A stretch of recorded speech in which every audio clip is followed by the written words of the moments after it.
Pemirsa, terima kasih Anda masih bersama Kominfo Newsroom. Indonesia telah resmi menerima presidensi G20 yang diserahkan Italia pada penutupan KTT G20 di Roma, Minggu 31 Oktober 2021 lalu. Untuk pertama kalinya, Indonesia akan memegang presidensi G20 pada tahun 2022. Acara yang dilaksanakan mulai 1 Desember sampai 30 November 2022 ini mengangkat tema besar Recover Together, Recover Stronger. Lalu, dengan terpilihnya Indonesia sebagai tuan rumah, agenda apa saja nih Pak Tomo yang akan diamanatkan Indonesia dalam pertemuan G20 ini?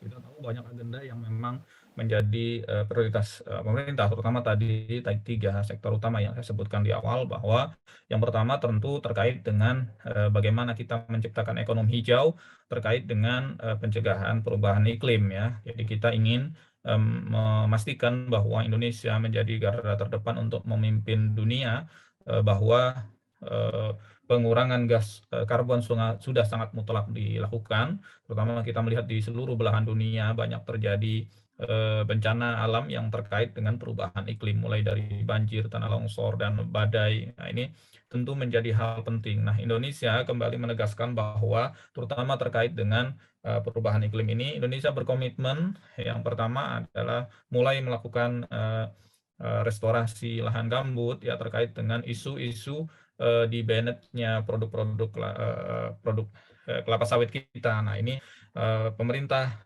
Indonesia berkomitmen bahwa meskipun terjadi pertumbuhan atau kenaikan dari perkebunan sawit, tetapi kita tetap memerhatikan bagaimana restorasi lahan gambut, juga restorasi hutan, sehingga keseimbangan tetap berjalan. Kemudian yang kedua masih terkait dengan ini juga bagaimana kita terus memastikan bahwa penanaman mangrove ya, restorasi mangrove di kita mentargetkan di 2024 hingga 2030 minimal kita bisa melakukan kontribusi 14 hingga 35% hutan mangrove di Indonesia ini bisa kembali direstorasi.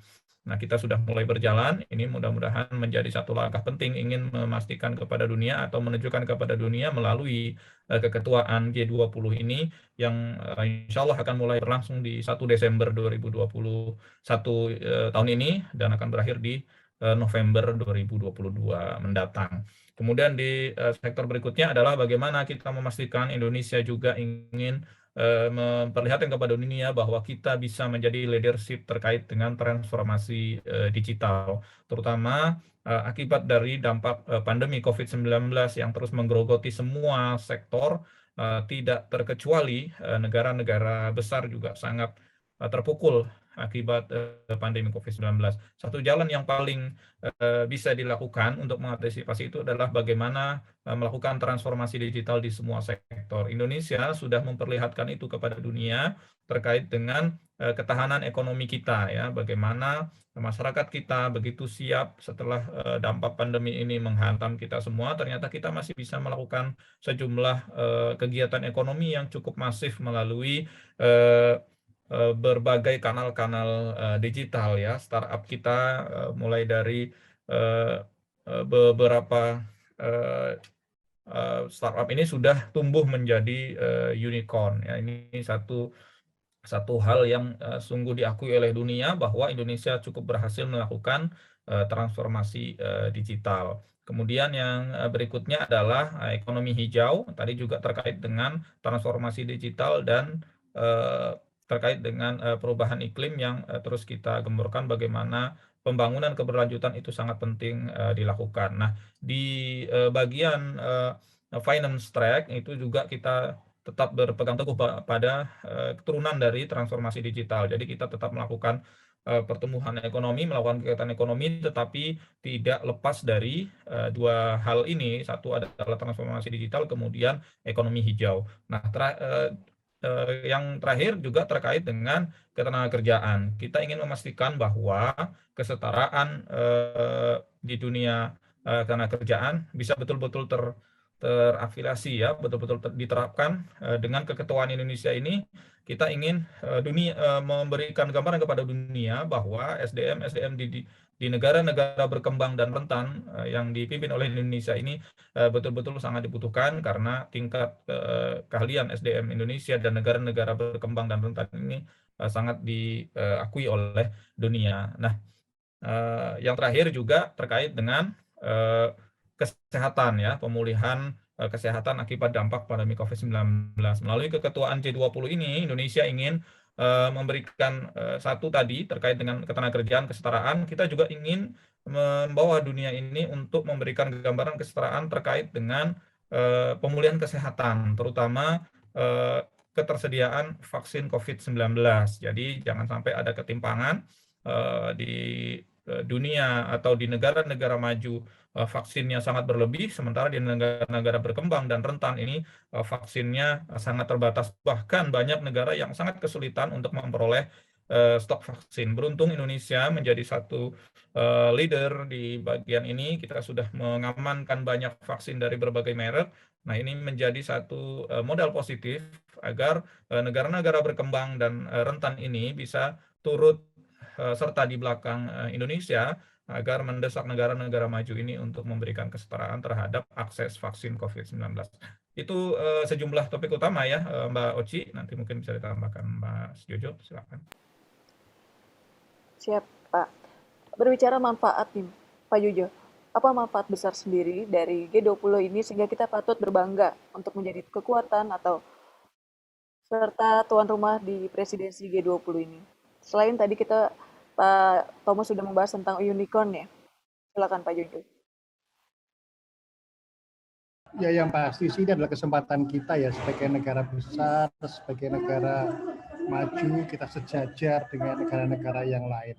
On top dari itu, Rosi, Menteri Komunikasi dan Informatika, Pak Joni Plate menegaskan ada 3 isu prioritas yang diangkat oleh Indonesia, terutama di wewenang Kominfo, yakni sektor digital, yaitu pemulihan dan kreativitas, pemulihan dan konektivitas pasca COVID-19, 1, literasi digital dan keterampilan digital, 2, serta arus data lintas batas negara. Pak Joni Plate menekankan ketiga agenda ini disiapkan oleh Kominfo. Pertama kali ini disampaikan dalam diskusi Digital Economy Working Group yang mengelevasi kepresidenan Indonesia di G20. Jadi kita serius sekali, terutama untuk menyatakan soal financial track kita sudah berada di jalan yang benar. Salah satu ciri negara maju yang memang harus baik, harus literasi digitalnya semakin tinggi, Rosi. Sudah bukan zamannya lagi kita melakukan semuanya serba manual. Jadi kondisi COVID ini harus diakui menjadi blessing buat kita semua. Jadi marilah kita sama-sama bersiap, nanti akan ada begitu banyak pertemuan, ratusan pertemuan, baik itu di tingkat summit sebagai puncaknya nanti di Nusa Dua Bali, maupun juga di tingkat-tingkat di bawahnya, tingkat kementerian maupun di lembaga-lembaga yang lainnya, mulai dari kelompok kerja atau working group, kemudian ministerial and deputies meeting, dan puncaknya yakni di summit ini. Peran nyatanya yang disampaikan oleh Oci tadi, apa keuntungannya? Penanganan krisis global sudah dilakukan oleh G20, kebijakan pajak, kontribusi dalam penanganan pandemi, dan juga isu-isu terkait yang lainnya, misalnya iklim, pembangunan, perdagangan, dan hal terkait untuk negara anggota dan juga seluruh dunia sesuai dengan tema Recover Together, Recover Stronger. Kita patut berbangga ini yang sudah paham logo kita ini adalah logo kawung, salah satu bentuk batik ini ya, yang bermakna tekad bulat dan berguna bagi sesama. Stronger and together. Jadi udah kayak wayang, ada gunungan begitu dengan motif kawung.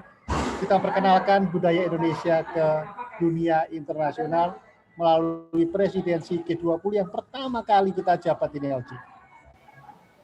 Siap, Pak Jojo. Terima kasih Pak Tomo dan Pak Jojo untuk informasi dan telah meluangkan waktunya. Tetap semangat dan salam sehat untuk kita semua. Informasi tadi bisa diakses melalui indonesiago.id, infopublik.id, FMB 9, dan Indonesia Baik. Sekian untuk perjumpaan kita kali ini. Tetap saksikan Kominfo Newsroom hanya di GPR TV. Saya Rosi Triastuti pamit. Sampai jumpa.